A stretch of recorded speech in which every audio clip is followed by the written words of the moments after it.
How to add effects on Facebook Live. Hey everybody, welcome back to our channel. In today's video, we will be guiding you on how we can add effects on Facebook Live. So if you're also wondering on how to do that, these are the process you may follow up and you should be able to add effects on your Facebook Live as well. So first of all, let's just get started and open up Facebook and then head over to the live section. For that, go ahead and tap on your profile at the top right corner. And once you're here, go ahead and tap on your profile.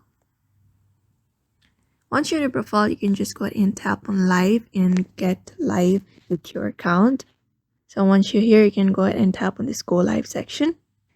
And once you go live, you'll be finding this on your screen. So you can look out for this option called effects on your screen right below stickers. Just go ahead and tap on it.